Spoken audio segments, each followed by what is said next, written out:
Saudi আরবে Ronaldo ও নেইমারের কাছে পরিচিত মুখ বাংলাদেশি সাব্বির আহমেদ 2018 সালে সৌদি আরবে পাড়ি জমান তিনি। দীর্ঘ প্রায় 6 বছর কাজ করেছেন সৌদি আরবের স্বনামধন্য স্টারবক্স কোম্পানিতে।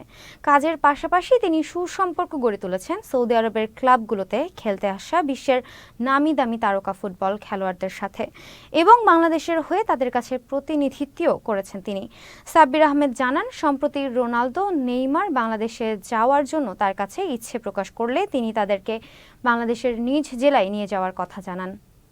আমি নিজেকে প্রাউড ফিল করছি যে আমি একজন বাংলাদেশি হিসেবে এবং একজন প্রবাসী হিসেবে যে আমি বিশ্বের এত নামি দামি খেলোয়াড়গুলোর সাথে দেখা করতে পারতেছি এবং আমি ওদের কাছে আমি বলতে পারতেছি আমি একজন বাংলাদেশি।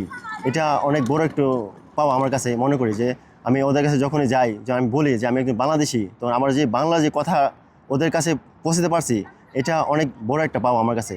তবে আমার আশা আছে খুব শীঘ্রই খুব ভালো একটা প্লেয়ার, বিশ্বের সেরা একটা প্লেয়ার দেশে নিয়ে যাব এবং একসাথে যাবো, আমি দেশের মানুষকে তুলে ধরবো যে আমাদের বাংলাদেশেও অনেক কিছু করতে পারে।